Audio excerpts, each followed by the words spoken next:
সুপ্রিয় দর্শক, আসসালামু আলাইকুম। মিসেস রহমান কুক হাউসে আপনাদের সকলকে আমন্ত্রণ জানাচ্ছি। আজকে আমার রেসিপি ডিম আলুর চপ। আর এই ডিম আলুর চপটি আমি ডিফারেন্ট স্টাইলে আজকে তৈরি করে দেখাবো।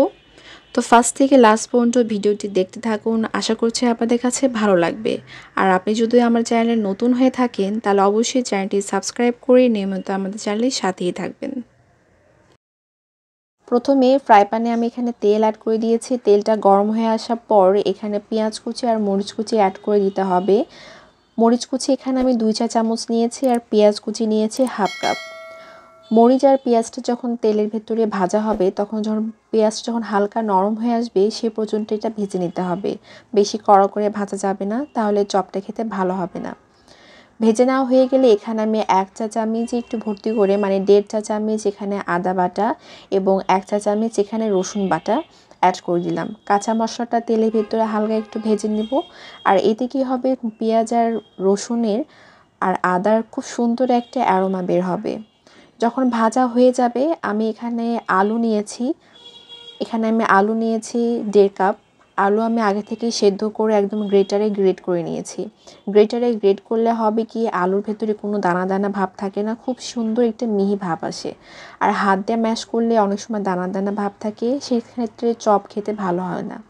আর এভাবে আলু ভেজে চপ করলে কিন্তু বেশি টেস্ট হয়। আপনারা যখন চপ করবেন চেষ্টা করবেন যে এভাবে আলুটা ভেজে চপ করার।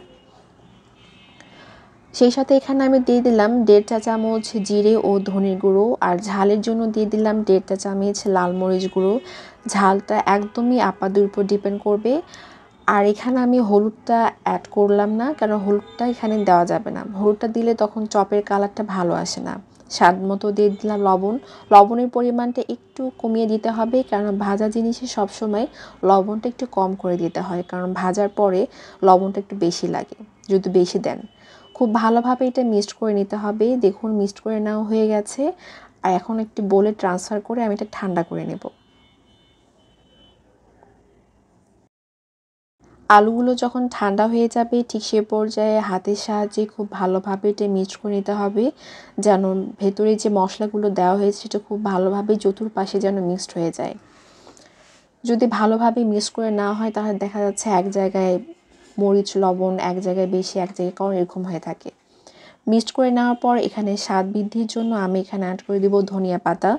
ধনিয়া পাতাটা অপশনাল, আপনাদের পছন্দ হলে ধনিয়া পাতা অ্যাড করতে পারেন, যদি পছন্দ না হয় তাহলে ধনিয়া পাতাটা স্কিপ করতে পারেন। আর ধনিয়া পাতাটা দেওয়ার পর আলুর সাথে খুব ভালোভাবে চটকিয়ে চটকিয়ে মেখে নিতে হবে। যত ভালোভাবে এটা মাখাবেন তত ভালো লাগবে এটা খেতে।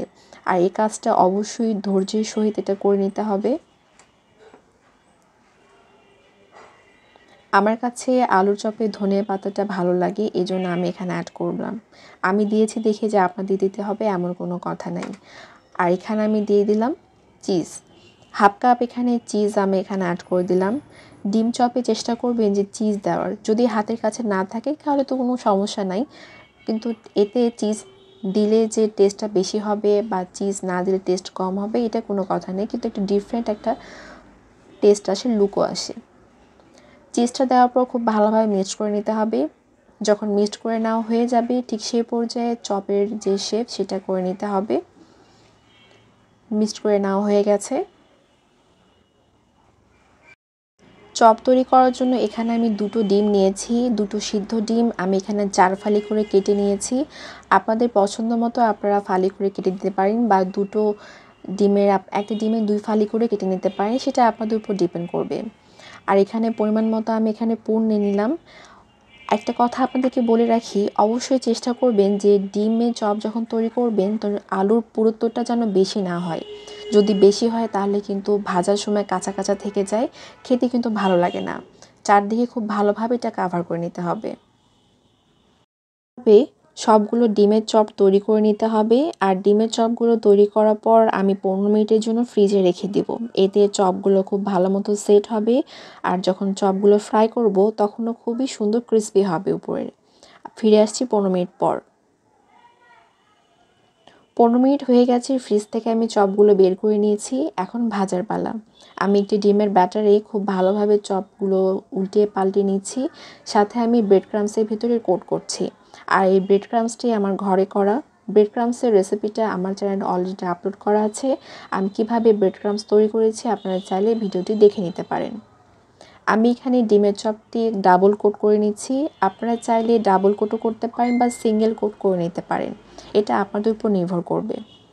আর এভাবে সবগুলো চপ কোট করে নিয়ে আমি একদম ডিপ ফ্রাই করে নেব।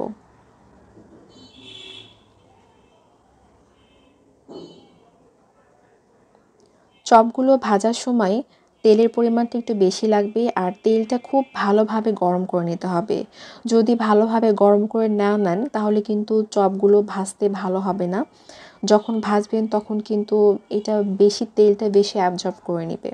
অবশ্যই চেষ্টা করবেন যখন চপগুলো ভাজবেন তেলগুলো খুব ভালোভাবে গরম করে নেওয়ার। চপের এক পাশটা যখন গোল্ডেন ব্রাউন হয়ে আসবে তখন অপর পাশটা উল্টে দিতে হবে। চপগুলো দেওয়ার সাথে সাথে এটা উল্টানো যাবে না, তাহলে কিন্তু ভেঙে যাবে। অবশ্যই চেষ্টা করবেন যে যখন দেখতেছেন যে এক পাশে যখন গোল্ডেন ব্রাউন হবে তখনই আলতোর সহিত উল্টে দেওয়ার। আর এভাবেই আমি চপগুলো ডিপ ফ্রাই করে নিচ্ছি। ডিম আলুর চপ ফ্রাই করা হয়ে গেছে। যখন প্রত্যেকটা চপের কালার এরকম গোল্ডেন ব্রাউন হবে ঠিক সেই পর্যায়ে উঠিয়ে নিতে হবে। সবগুলো চপ আমি উঠিয়ে নিব। উঠিয়ে নেওয়ার পর আমি সার্ভিং ডিশও সার্ভ করে দেখাচ্ছি। সুপ্রিয় দর্শক, ডিম আলুর চপ একদমই কমপ্লিট। আমি সার্ভিং ডিশও অলরেডি সার্ভ করে নিয়েছি। একটি চপ আমি আপনাদেরকে কেটে দেখাচ্ছি। আপনারা দেখলেই বুঝতে পারবেন যে আলুর যে পুরুত্বটা সেটা কতটা পাতলা আর ভেতরটা কতটা ইয়ামি। আপনারা দেখেই বুঝতে পারছেন একদম পারফেক্টভাবে তৈরি হয়েছে। আপনারা যদি সেম রেসিপিটা যদি ফলো করে থাকেন তাহলে একদমই আমার মতো বেটার রেজাল্ট পাবেন। আর ইফতারিতে যদি এরকম চপ থাকে তাহলে তো কোনো কথাই নেই। আশা করছি ডিম চপের রেসিপিটা আপনাদের কাছে ভালো লেগেছে। আর ভালো লাগলে অবশ্যই লাইক করবেন, বেশি বেশি করে শেয়ার করবেন। আর আপনি যদি আমার চ্যানেলে নতুন হয়ে থাকেন তাহলে অবশ্যই চ্যানেলটি সাবস্ক্রাইব করে নিয়মিত আমাদের চ্যানেলের সাথেই থাকবেন। সকলে সুস্থতা কামনা করে আজকে এখানেই শেষ করছি। আল্লাহ হাফেজ।